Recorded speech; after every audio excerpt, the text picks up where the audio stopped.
Bien, que le Seigneur vous bénisse. C'est encore le pasteur Arthur Boussaka pour la vidéo du jour. Aujourd'hui, je vais parler sur l'anxiété. L'anxiété, la définition de l'anxiété, c'est l'état de quelqu'un qui est inquiet concernant ce qui pourrait arriver. Donc, l'état de quelqu'un qui est inquiet du lendemain. L'anxiété veut aussi dire quelqu'un qui a des soucis concernant des événements futurs probables. Je dis probables parce que ce n'est pas sûr que ces événements vont se produire. Mais lui, il a des soucis, il est inquiet.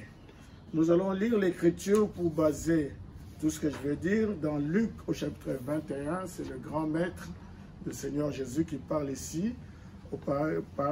Verset 25, il dit: il y aura des signes dans le soleil, dans la lune et dans les étoiles.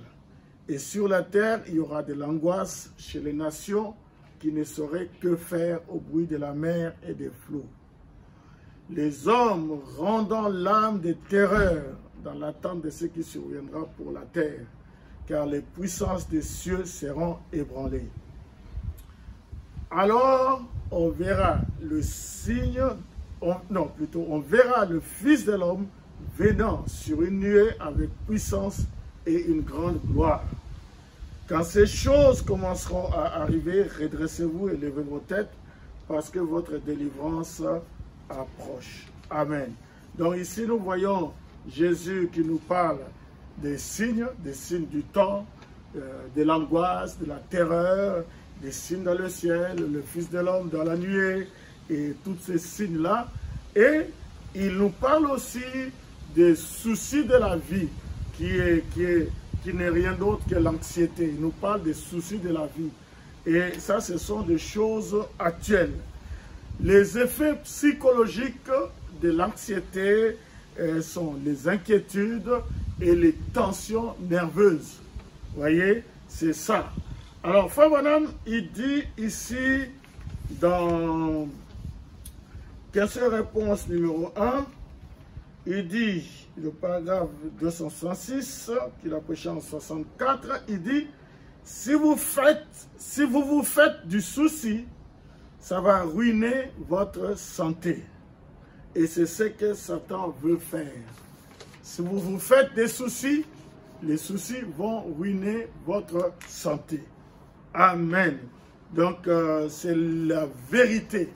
L'inquiétude, les soucis de la vie, l'anxiété va vous ruiner votre santé.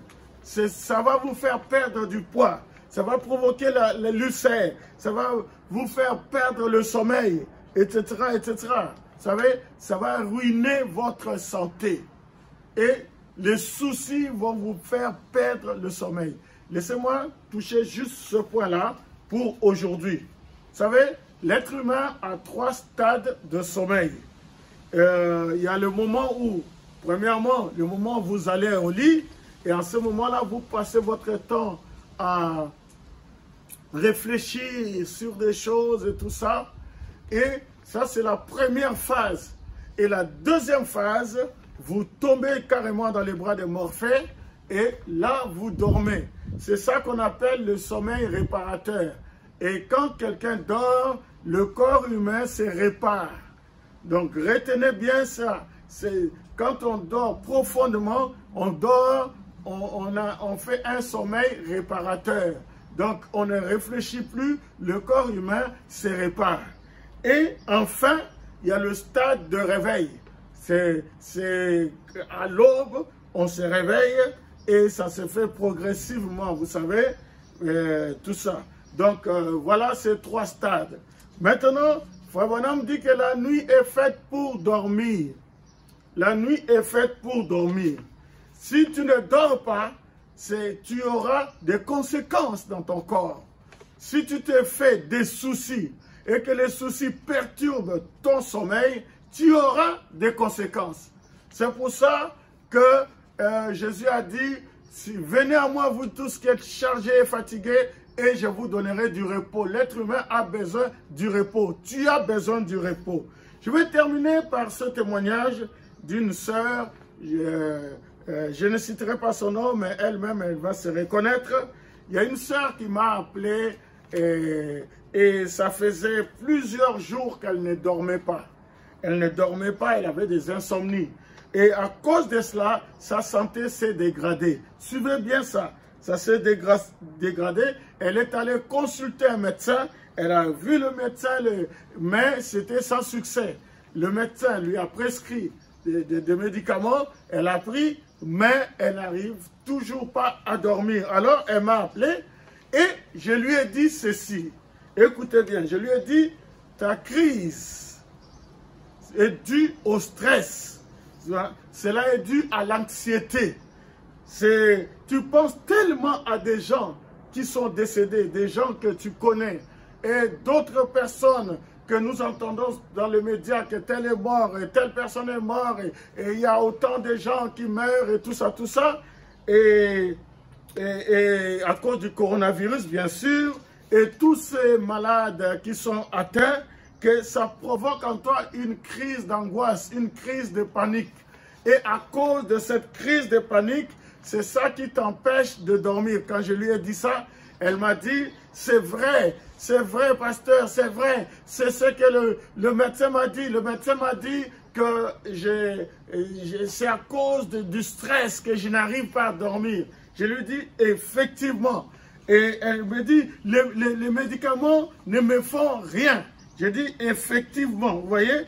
Donc, je lui ai dit, une autre chose, c'est que tu crois que le prochain dans la liste, ce serait toi. Ce qui est arrivé aux autres, c'est ça qui va t'arriver.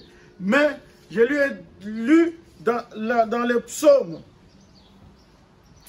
Psaume 91, le verset 7, la Bible dit que 1000 tombent à ton côté et 10 000 à ta droite, tu ne seras pas atteint.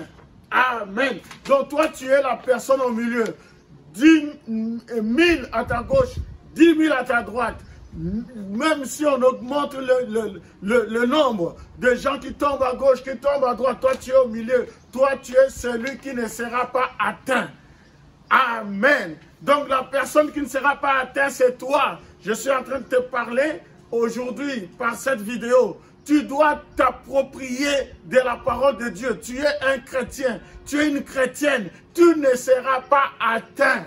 Il faut que tu t'identifies à la personne au milieu.